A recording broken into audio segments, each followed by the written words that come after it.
All our stories are created for entertainment purposes only.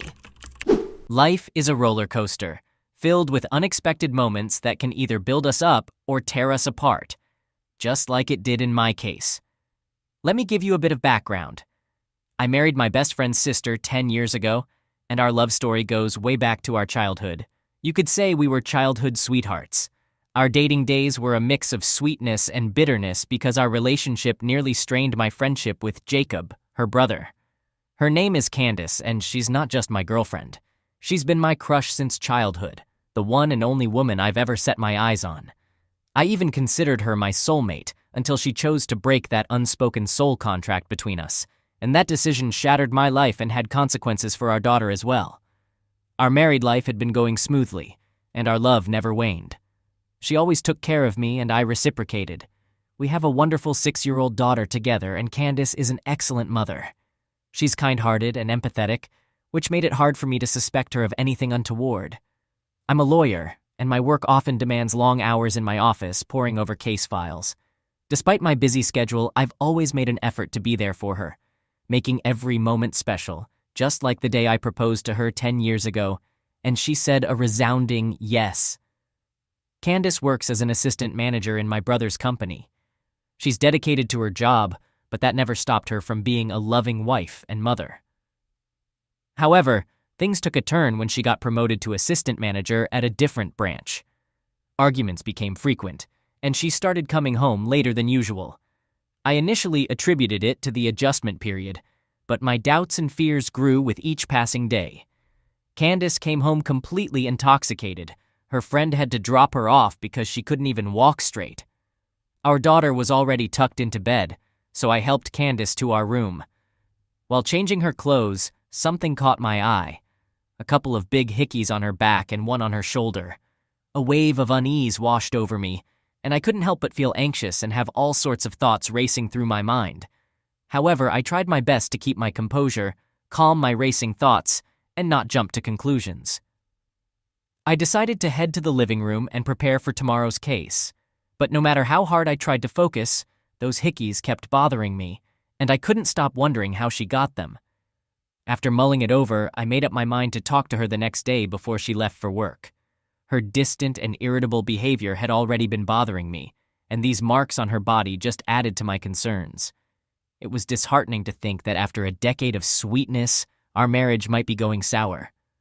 The following day, as I was about to confront her, I noticed her phone was buzzing incessantly.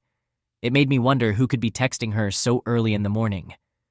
In all our years together, Candace never put a lock on her phone, but this time it was locked tight. Doubts began to plague my mind, and I found myself reflecting on our life together, our daughter, and everything we had shared. I put the phone back on her desk and proceeded to get ready for my case.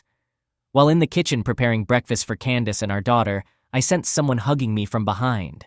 When I turned around, there she was, smiling and hugging me tightly. I embraced her back, though another detail nagged at my mind. Candace typically wore a delightful mix of rose and vanilla perfume, but today she smelled like men's cologne, and her hair had the faint scent of smoke, as if she had been around cigarettes. Despite her cheerful demeanor at the dining table, I couldn't help but feel uneasy. So I asked her what had put her in such a good mood. She told me she was happy because I made her breakfast, but I couldn't resist asking her about her whereabouts the previous night. Her smile faded, and she began apologizing, explaining that she had forgotten to inform me about a welcome party at her new office. She had intended not to drink but ended up having too much. Her demeanor shifted, and she seemed uneasy. Curiosity got the better of me, so I inquired about the mysterious hickeys on her back, and when she started locking her phone. Her reaction was sudden and extreme. She stood up, clutching her hair in a frantic manner. Concerned, I rushed over to calm her down as she screamed and cried loudly. Her behavior frightened me. She accused me of being insensitive, claiming I didn't care enough to ask about the marks and jumped to conclusions about them being hickeys. She insisted they were cigarette burns she got at the club. It made sense, and I figured anyone in my shoes might have reacted similarly. Before I could voice my understanding, she explained that her phone password was set to my birth date due to work-related files, necessitating a lock. After the heated argument, I headed to work, my mind racing with various possibilities. I wanted to confide in my brother James, but our marriage's privacy was a sensitive topic, and I didn't want to upset Candace further. So I decided to let it go. Candace's behavior had me on edge, and I couldn't shake off the suspicion. When I returned home, our daughter Lily was happily playing with her toys. However, in the bedroom, I overheard Candace giggling and engaging in a conversation that sounded flirtatious rather than fun. I approached the room and heard her ask, "How red is it?" I couldn't help but wonder what she was discussing. As soon as I entered the room, she abruptly ended the call and forced a fake laugh, clearly caught off guard. I inquired about the person she had been talking to, pretending to search for something. She casually dismissed it as just a conversation with a friend and left the room, leaving me with lingering doubts. Nope, it definitely wasn't just a friendly conversation. Something fishy was going on, and she was trying to manipulate me into thinking otherwise. That evening, she wore a backless top, and her hickey was right there, impossible to miss. It was dark and red, clearly not a burn. I love her, but I can't play the fool and let her deceive me like this. I can't help but continue to have suspicions. Update. It's been 3 weeks since my last update, and I'll be honest, it's been tough for me ever since I saw those hickeys. My gut feeling was spot on, and I wasn't just overthinking things. Candace didn't stop her suspicious behavior, so one day, I decided to stay up and check her phone after she went to sleep. Earlier that evening, I was in the living room working, and she was glued to her phone for a solid 2 hours, looking anxious while texting someone. I didn't bother asking her because I knew she'd only lie to my face. About an hour later, she was sound asleep in our bedroom. Let me emphasize that we hadn't been intimate for a whole month now. Even on the days I tried to initiate, she claimed exhaustion, but I didn't want to argue about it. As I was about to reach for her phone, it started buzzing with an unknown number calling her. I grabbed the phone and took it outside the room, answering the call myself. What I heard almost made me sick to my stomach. On the other end of the line was a woman screaming something that shook me to the core. She was yelling about how she'd finally found Candace's number and threatened to expose her affair with her husband from the office. My heart sank, but I composed myself and explained that I was her husband, trying to defuse the situation. This woman, named Jenny, turned out to be the wife of Matthew, a colleague of Candace's at work. She gave me her address and asked me to meet her, as she had something important to share. I have to say, there's nothing worse than being betrayed by someone you vowed to spend your life with. All this time, I had hoped and prayed that my suspicions were wrong. I loved her, and the thought that on nights she rejected me, she might have been with her coworker, was devastating.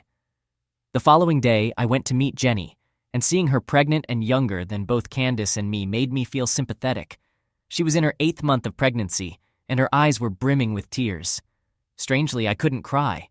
Instead, anger was the only emotion I could feel. It was heart-wrenching to think that my wife was involved in such a cruel act against a pregnant woman. Jenny showed me some disturbing content on her tablet, explicit images, and even a video of Candace and Matthew having closeness. She had obtained these from Matthew's phone the previous evening when they had a confrontation. It explained why Jenny had been texting anxiously the night before. I couldn't help but taste bile in my mouth, and tears streamed down my face. I asked Jenny to send me all the evidence and assured her that Candace would face the consequences for wrecking her marriage. Jenny mentioned she intended to file for divorce, but I suggested she wait a few days to fully savor the chaos Candace had caused. After leaving Jenny's place, I drove over to my brother's house. He's got 2 kids and has always been a wise advisor in my life. I ended up drinking quite a bit while sitting with him until I passed out. I woke up after 2 hours with a pounding headache, and my brother was sitting on the sofa, massaging my feet. Once I had a warm cup of espresso, he started asking me questions, and my head was still spinning. I handed him my phone and asked him to open the gallery to see what was inside. His expression turned to one of disgust, and he immediately placed the phone on the table. I shared the whole situation with him, and he provided me with additional information. It turns out Candace had been cheating even before her recent promotion. In her previous team, Matthew was her team leader, and it seemed like there might have been some connection between her actions and her desire for a promotion. I should also mention that one aspect of Candace's personality I forgot to mention earlier is her greed. She was never after money, as she earned her own, but she had an insatiable hunger for fame and higher positions. Given this, I wasn't entirely surprised if that was a motivating factor in her actions. James, my brother, owned the company, but he mostly worked from home because his wife Rose was half paralyzed. That's a whole different story, though. Anyway, he's a fantastic brother and husband. I asked him why he hadn't told me any of this earlier. He explained that he had been conducting his own investigation into the matter and didn't want to act solely based on rumors. He lacked concrete evidence to support his case, so he decided to keep quiet. I drove back home, rehearsing how to act normal as if nothing had happened. When I entered, Lily rushed towards me, and I scooped her up, pretending to be all smiles. Candace walked over, kissed me on the lips, and cheerfully announced that she had made my favorite lasagna. I felt nauseated just thinking about it. Dinner was a challenge with her, and I was eager to put an end to this charade as soon as possible. To put it plainly, she's evil, a narcissist, and a master at gaslighting. As I was about to head into my office, Candace hugged me from behind. I turned to look at her, and she was wearing a red satin slip dress. She used to look beautiful, but today, she appeared repulsive to me, and it was difficult to even glance at her. She asked if I had answered that call from last night. I immediately denied it. She pressed me again, assuring me that I could tell the truth without consequence, but I wasn't about to fall for her manipulative games. I disagreed once more and kissed her lips. I was following her trail of lies and gaslighting, leading her on. She pushed me onto the bed and whispered in my ear that Lily was already asleep. I asked her if she was feeling tired as usual. She looked at me in disbelief and declined. I put up a feeble resistance, but I eventually gave in. I did it partly to humiliate her later.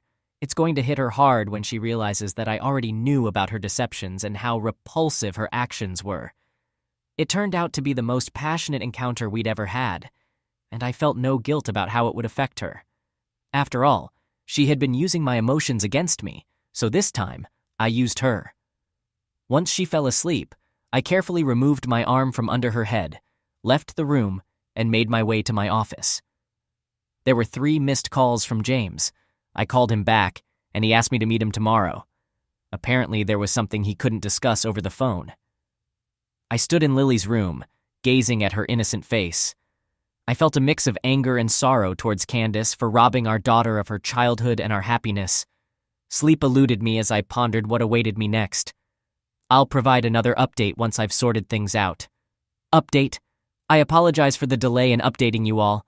I've been quite occupied with ensuring that my wife faces the consequences of her actions and finalizing the divorce proceedings. Instead of providing regular updates, I thought it best to wait until everything was sorted out. So in the morning, I drove over to James, and he was at the company's office. He showed me something on his computer that left me stunned. On the screen were pictures of Candace with various men, including one from our school named Richard, who also happened to be her team leader. Like I mentioned before, James had been conducting his own investigation, and he uncovered the fact that Candace wasn't just involved with Matthew, but with several others as well. Employees had even confessed to James that Candace was rather promiscuous, often going to clubs with them. Candace had slept with Richard because he had promised to promote her to the position of assistant manager, which he did. She had also engaged in similar behavior with Matthew. James had recorded these conversations as evidence for the company's internal investigation. You see, the company had strict no-dating policies, and this revelation was going to result in many employees losing their jobs, including Candace. Candace had always possessed an attractive allure and knew how to use it to her advantage. James sent an email to the branch where Matthew and Candace were employed, essentially exposing their inappropriate activities. In the midst of this, I was feeling quite helpless and uncertain about what to do next. As soon as the branch received the email, Candace began calling me frantically. I reluctantly answered, and she implored me to return home immediately. I informed James about this and made my way home. Upon entering, I found Candace in tears. She rushed to hug me, but I refrained from reciprocating. She looked at me with tear-filled eyes and mentioned losing her job without providing a clear reason. I probed further, and she began weaving a web of lies. I firmly pushed her away and confronted her, threatening to expose the video of her involvement with her colleagues on our TV screen, a video I had learned about from Jenny. She stared at me in disbelief and, once again, resorted to gaslighting, suggesting that my constant preoccupation with work had driven her to these actions. Just as Lily entered the room, Candace attempted to reach for her, but I halted her charade of feigned concern for our daughter. I informed her that I had already initiated divorce proceedings and that her termination from her job was a direct consequence. I asserted my intent to gain custody of our daughter and ensure her well-being. Being a lawyer, I was confident in my ability to navigate this legal process effectively. Candace's emotions overflowed as she began sobbing, crying, and pleading with me, asking if there was anything she could do to make things right. Anger surged through me, and I questioned how she could even contemplate fixing anything when she showed no remorse for her actions. I reached out to James, requesting that he take Lily to his place so she wouldn't have to witness this painful ordeal. I couldn't help but feel sorry for my little girl. When she was born, I had been filled with hope for her future, and she had been blessed with 2 loving parents. Growing up with a single parent myself, I had always been determined to shield my daughter from experiencing the same hardships in her life. I inquired of Candace whether she wanted to inform her brother Jacob, who was also my best friend, about our situation, and she reacted with sheer terror. I handed her the divorce papers and urged her to sign them, putting an end to this painful chapter. Just as she was about to sign, a surprising turn of events unfolded. My mother, her parents, and her brother arrived, and it was Jacob who proposed a plan to hold Candace accountable for her actions. The house had been named after my daughter, so Candace had no claim to it except for her personal finances and savings. Her parents, who had once held affection for me, now looked upon her with disappointment and disgust. Jacob shared that his initial opposition to our marriage had been fueled by his foresight that Candace could potentially bring ruin to our family, a prediction that sadly came true. In the midst of it all, Candace's brother, who knew her all too well, and my mother, who had treated her like a daughter, tried to console her and wiped away her tears. As I reviewed the divorce papers, I assured Candace that she could visit and even stay with Lily in our home, and I had no intention of taking our daughter away from her. Prior to this, I had already shown pictures to Jacob, although not the explicit ones, and to be honest, I had lost any respect I once had for Candace. While I might have forgiven her if her actions had been a one-time mistake, her prideful and continued misconduct had ultimately led to the downfall of our relationship. There were moments when I had been preoccupied and failed to take her out or spend quality time with her, but I had tried my best and learned from my mistakes. Regrettably, it seemed that my efforts had come too late. I had been blinded to her narcissistic tendencies, but I couldn't forget those 2 damning hickeys. Anyway, no matter what happened, it's something that can't be undone, and I can't help but miss the person she used to be. My mother offered me a place to stay for a while, but I declined. I told her that I'd be staying here, and from now on, Candace would live with me. Candace's parents were furious and didn't hold back their harsh words. They were highly respected professionals in their fields, and she had tarnished their reputation. On the other hand, Jenny, who had also gone through a divorce, moved to a different city to live with her parents. Life after the divorce was challenging to navigate, but the satisfaction of having made her lose her job remained a constant source of comfort for me.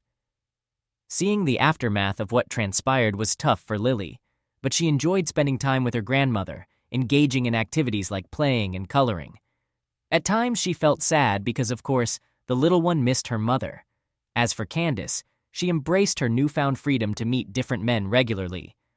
She visited Lily daily, but we hardly crossed paths because whenever she came over, I was already in my office.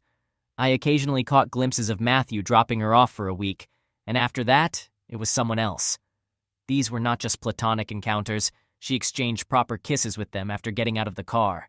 Had she always been like this?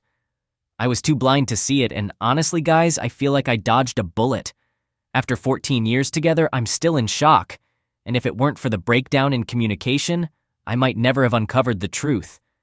It's been a month now, and I've been engrossed in my legal cases and all. We did encounter each other occasionally and exchanged greetings, but I can't shake this feeling of emptiness and sadness. I've even had to turn to medication for depression and anxiety.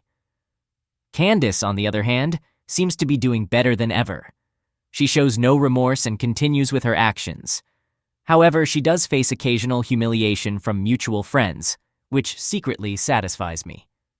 In the end, though, I view her as a valuable lesson in my life, one that allowed others to see the real Candace behind her mask. Her parents have turned against her, and she struggles to find employment, facing nothing but humiliation from those who used to be our friends. Yet, she remains stubbornly proud and continues her ways. Above all else, my only wish is for the best for my daughter, a happy childhood and a bright future filled with love. All right, that was a fun story. Now let's move on to another exciting one. Stay tuned and let's dive in. My wife and I, both in our 30s, met during our college years, experiencing love at first sight. It wasn't until our senior year when we ended up in the same thesis group, despite attending a large school with different majors, that kept us from crossing paths earlier. Although we hailed from different states, we shared a deep affection for the city our school was in, so we made plans to stay there after graduation. However, we decided against living together right after college because we feared it might strain our relationship. We continued dating as usual for a year following graduation before deciding to move in together. I never once doubted our relationship and knew she was the one I wanted to marry. At the age of 25, I proposed to her, which surprised many of our friends from school. Some doubted our lasting compatibility, perhaps due to the stark differences between us. I was introverted and quiet, while she was outgoing and occasionally boisterous. Her ability to effortlessly draw people in was one of the things I cherished most about her, and I never considered it an issue. After our marriage, we spent 12 years together, raising 3 children, owning a home, and making plans for retirement in a small Vermont town in a decade. Regrettably, my wife made a decision that shattered those plans. My wife worked as a marketing executive, holding a prestigious job that involved extensive travel and managing overseas clients for her firm. I always believed that our marriage had a strong foundation, so her business trips abroad never raised any concerns for me. I knew she enjoyed sightseeing and had friends in various countries, but I never suspected infidelity during her travels. My suspicions didn't arise until I discovered a pregnancy test in our bathroom while she was away.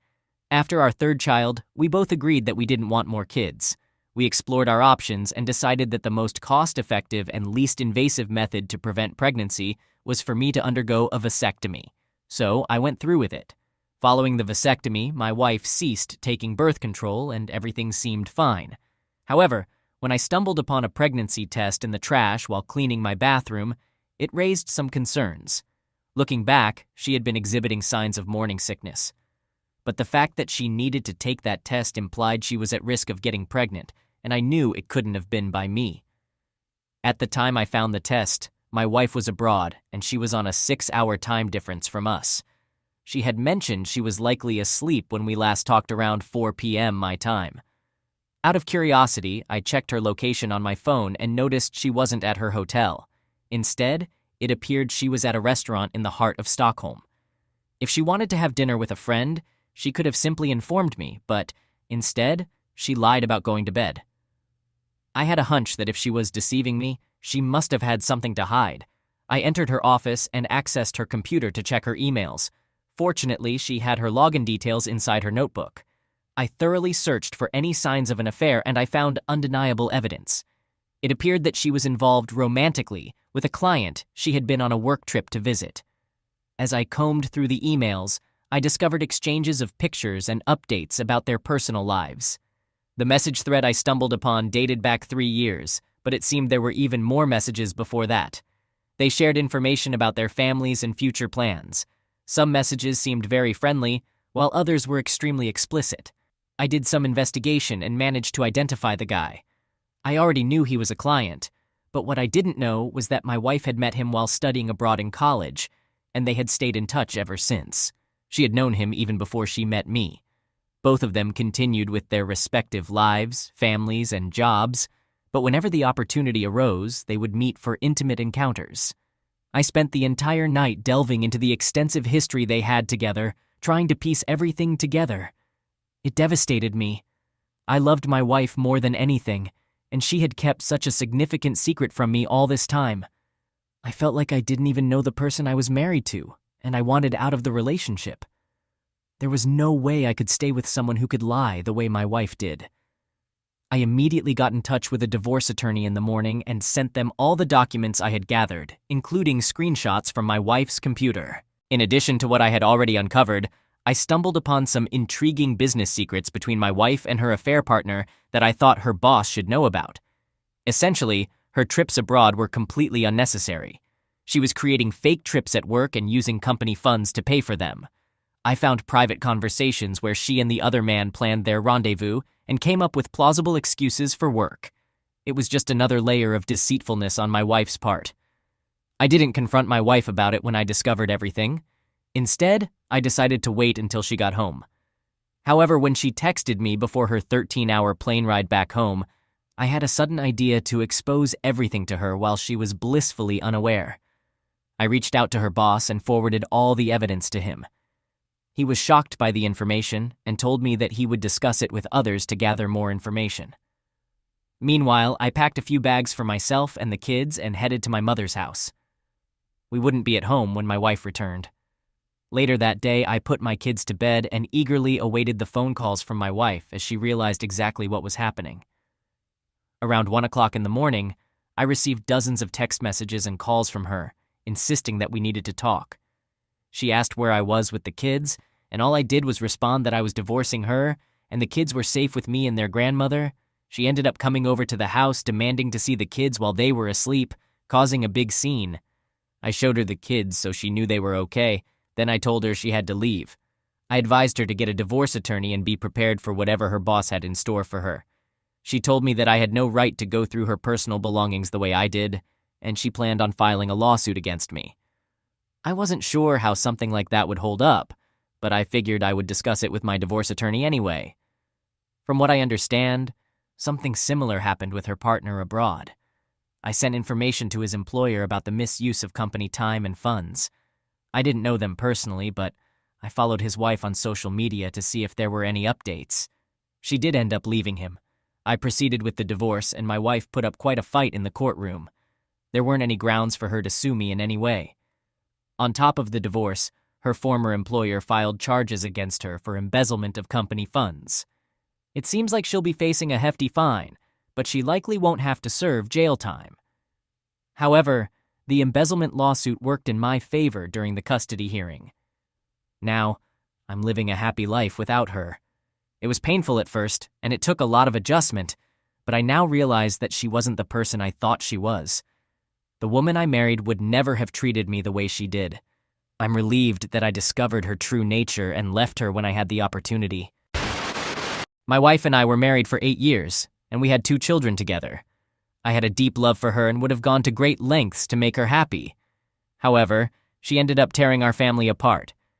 We initially met through a dating app and began seeing each other shortly after matching. We had so much in common and we clicked right from the start, so it made sense to explore where our relationship could lead. Things took a serious turn when she became pregnant with our first child. The news seemed to accelerate our relationship, but neither of us was upset about it. We were excited and deeply in love. My wife gave birth to our beautiful daughter, and we couldn't have been happier. After the birth of our daughter, we decided to get married and eventually settled into a nice house. The order in which we did things may have been unconventional, but it appeared to work out for us, or so I believed. The first few years of our marriage were challenging. We had only been dating for about 6 months when she became pregnant, so we didn't really know each other that well. At the time, we weren't even living together. Our close proximity highlighted many personality differences between us. I was always outgoing, extroverted, and full of energy, wanting to seize every opportunity and experience life to the fullest. My wife, on the other hand, was reserved and enjoyed relaxation. At times, I felt like I had too much energy for her to handle. We occasionally had arguments, but we always resolved them amicably and moved forward. I believed that effective communication was a strong aspect of our relationship. In situations where we couldn't immediately resolve an argument and one of us was upset, my wife would go to her sister's house and spend the night. I knew she needed a chance to vent and express her feelings, and the next morning, she would return and we would have a conversation. All these feelings became more pronounced after the birth of our second child. Let me be clear, I adore my son more than anything, but dealing with a newborn was incredibly challenging. He would stay awake all night, crying, and it took hours to get him to fall asleep. The entire household was sleep-deprived and constantly on edge during the first month after bringing him home. Fortunately, we eventually figured out how to soothe him and restore some normalcy. I hate to say this because it might sound like a toxic stereotype, but my wife stayed at home to care for the kids and worked 70 hours a week. Often when our son was crying, I prioritized getting as much sleep as possible for work. I had assumed my wife would primarily take care of him. Many months had passed since this was an issue, and I didn't even realize it was something my wife was still holding on to. It was a grudge she had against me, unbeknownst to me, and she couldn't let it go. One night we had a trivial argument, and she brought up all the past issues. She used it against me, making me feel like a neglectful father and a bad partner for not tending to our crying son at night.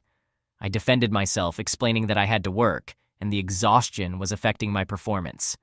I also pointed out that I frequently helped with our daughter, so I couldn't understand why she couldn't see my perspective.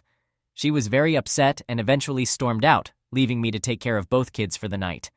I fulfilled my responsibilities and waited for her to return in the morning, thinking we would discuss it as we always did. The following day, she returned much later than usual, causing me to miss work due to her actions. It seemed like she genuinely didn't care about my time or how her actions affected me.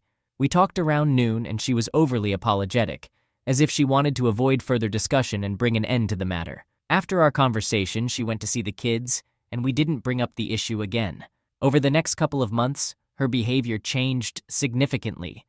She seemed happier and more energetic, and I couldn't pinpoint the reason behind this newfound enthusiasm. While she used to visit her sister once or twice a week during that time, it seemed like she was going there every other day.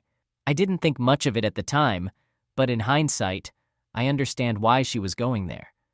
Sometimes she would take the kids with her, and other times she would ask me to watch them while she went alone. I discovered the truth when I witnessed her sneaking out of bed one night to take a call. It seemed she forgot to put her phone on silent before going to bed because her ringer woke me up.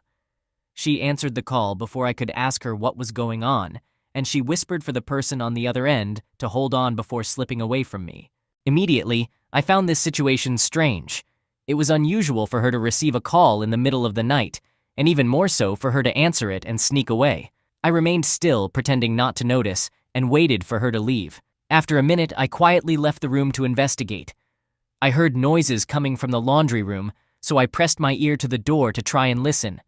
I could hear someone on speakerphone instructing my wife to engage in intimate activities, and my wife appeared to be enjoying them. She had secretly gone to have phone intimacy with someone else. I listened for a couple of minutes while it continued. Both participants were whispering and trying to be discreet, indicating that they were engaging in something they shouldn't have been. I contemplated bursting through the door to confront them, but I decided to handle it differently. So I returned to the bedroom and pretended to go back to sleep. She didn't return for about half an hour. I stayed up waiting until I could hear her snoring beside me. Then, I got out of bed and took her phone with me into the kitchen. I checked her most recent call and found it was from a familiar name, her sister's boyfriend. Her sister, her closest friend in the world, had been in a 5-year relationship with her boyfriend, and she was deeply in love with him. Her sister believed he was the one, someone she wanted to marry and start a family with. As shocked as I was by my wife's infidelity, the fact that she was cheating on me with her sister's boyfriend made it even more devastating. I couldn't believe it. I went through their text messages and saw them planning times to meet up when her sister wouldn't be at home, exchanging pictures and videos. I was already extremely upset about the cheating and deception. But then I discovered instances where my wife mentioned bringing our kids along with her. I was furious and wanted to expose her. I took numerous screenshots and saved videos, sending them all to myself. Afterward, I returned her phone to the bedroom and went to the living room to sleep for the night. I couldn't bear to be around her. I called in sick for work the next day and went to a cafe where I searched online for a divorce attorney. I found one and scheduled a meeting with them as soon as possible to end my marriage. Additionally, I wanted to inform her sister about everything before my wife had a chance to manipulate the situation and make it seem like I was lying. I drove to the restaurant where her sister worked and waited for her shift to end. When I saw her in the parking lot, I got her attention and asked if we could talk. She appeared confused and a bit nervous, but she joined me in my car. I disclosed everything I knew to her. I showed her the videos and screenshots I thought she could handle. She was devastated by it all. Her sister was supposed to be the person she trusted most in the world, but instead, she had broken that trust. She was extremely upset. After she composed herself, I asked her what she wanted to do, and she immediately said she was kicking her boyfriend out of the house. She became angry as she talked about it. I hadn't realized that he didn't have a job and wasn't contributing to the rent. He was essentially a financially struggling SoundCloud rapper. I ended up driving her to her house and stayed there with her while she broke up with her boyfriend, kicking him out of the house and tossing his belongings out of the window. Her boyfriend seemed like he wanted to confront me physically, but he didn't make a move. If he had, I probably would have sent him to the hospital. After all of that was resolved, she and I returned to my house, where we both confronted my wife. My wife attempted to defend herself by claiming that the videos I had were manipulated and that I was trying to sabotage her, though I couldn't fathom why I'd want to do that. Her arguments held no merit. I informed her that I wanted her to leave the house and that I was going to initiate divorce proceedings. She began crying, pleading for forgiveness, and asserting that it had just happened one day when she was upset with me. She tried to shift blame onto her boyfriend, suggesting that he took advantage of her vulnerability and tried to seduce her. While he may have been sleazy enough to attempt such a thing, it didn't absolve my wife from her own actions. If he made advances, she could have pushed him away and then informed me and her sister. Instead, she engaged in an affair that persisted for several months. Now, I have divorced my wife, and I have full custody of the children. The pivotal factor in this decision was her bringing the kids along during her affair, which did not sit well with the judge. Her sister has completely severed ties with her, and from what her sister has shared, much of their family has also cut off communication with my wife. I still maintain a relationship with her sister because she is my children's aunt, and she loves them. It wouldn't be fair to exclude her from their lives. Ultimately, I'm relieved to have discovered my wife's true nature. In hindsight, our relationship didn't seem like a good fit, and now both of us are free from that relationship. I wish it could have ended differently, but I believe everything happens for a reason, even if the journey was rockier than I would have preferred.